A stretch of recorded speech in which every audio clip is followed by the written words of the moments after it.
ጀግንነታቸውን የተመለከቱ ቆራጥነታቸውን ያጤኑ ሁሉ የበጋው መብረቅ የሚል ተቀጽላን ሰጥተዋቸዋል። ሀገርን ለመድፈር ላደፈጠ፣ ወገንን ለማንበርከክ ለቋመጠ ሁሉ ብርቱ ክንዳቸውን አሳይተዋል። ሌተናል ጀነራል ጃጋማ ኬሎ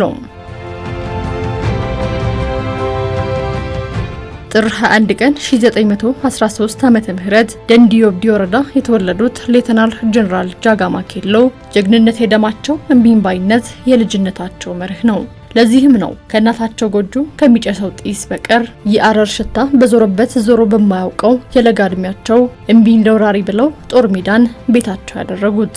ገና በ15 ዓመት ዕድሜያቸው የፋሺስት ጣሊያን ወደ ኢትዮጵያ በመጣበት ወቅት ሀገሬን ከጠላት ወገኔን ከግፍ ታደጋለሁ በሚል የጦር ሜዳን ሕይወት ተቀላቀሉ።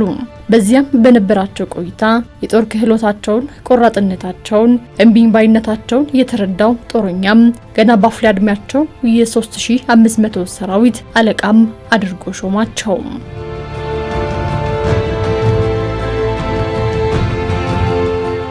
በምዕራብ ሸዋ የነበረውን የፋሺስት ጦር ሰቅዘው ያዙት ጀግናው ጃጋማ ኬሎም 5 ዓመት ሙሉ የሽንፈት ጽዋን ተጎንጭተው የምርኮን ደጅ ረግጠው እንደማያውቁ ታሪክ አስረጂ ነው። ቂምን ከቁጭት ቋጥሮ ኢትዮጵያና ኢትዮጵያዊነትን ለማጥፋት ዳግም የመጣው የፋሺስት ጣሊያን የመሸገባቸውን ብሎም የረገጠውን እግር በእግር እየተከታተሉ የማያዳግም ትምህርትን መስጠት ላይ የበጋው መብረቅ ሌተናል ጀነራል ጃጋማ ኬሎ የተወጡት ሚና አይተኬ ነበር።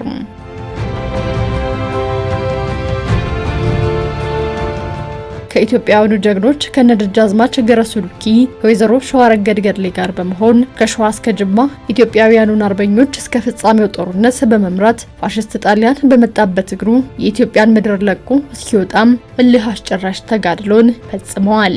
በተለያየ የጦር ሜዳዎች ላይ ካደረጉት ተጋድሎና በጠላት ላይ ከፍተኛ ጀብዱን ከመቀዳጀት ባሻገር የማረኳቸውን የጣሊያን ዘማቾች ለእንግሊዝ በሰላም በማስከበር ለጨካኙ የፋሺስት ሰራዊት የኢትዮጵያውያንን ርህራሄና ሰዋዊነት በተግባር ያሳዩም ሰው ናቸው።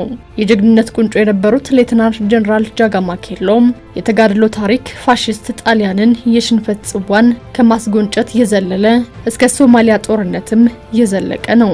በወቅቱ አሻፈረኝ በማለት በኢትዮጵያ ላይ ቃታዋን የሳበችው ሶማሊያንም በሳበችው ምላጭ ከማጥፋትና የሀገርን ዳር ድንበር ከማስጠበቅ ረገድ እኚህ የሀገር ባለውለታ ከፍተኛ ሚናን መጫወታቸውን ታሪክ በደማቅ ብዕሩ ከትቦት ይኖራል። በቀዳማዊ ኃይለ ሥላሴ ዘመነ መንግስት የስምንቱ የጠቅላይ ግዛቶች ዋና አዛዥ የነበሩት የሀገር ባለውለታው ሌተናል ጀነራል ጃጋማ ኬሎም 4 አስርት ዓመታትን በተለያየ መደብ ሀገራቸውን ሲያገለግሉም ቆይተዋል።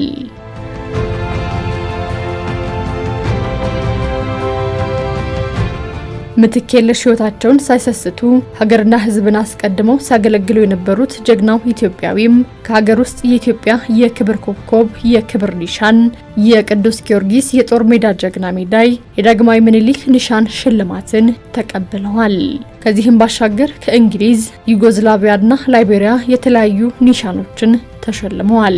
ታዲያ እኚህ የወገን መከታ የሀገር የቁርጥ ቀን ልጅ የነበሩት ሌተናል ጀነራል ጃጋማ ኬሎም ባደረባቸው ህመም አማካኝነት በተወለዱ በ96 ዓመታቸው ልክ በዛሬዋ ቀን መጋቢት 29 2009 ዓ.ም አርፈዋል። ጀግና ስጋው እንጂ ስራው ከመቃብር በላይ ነው።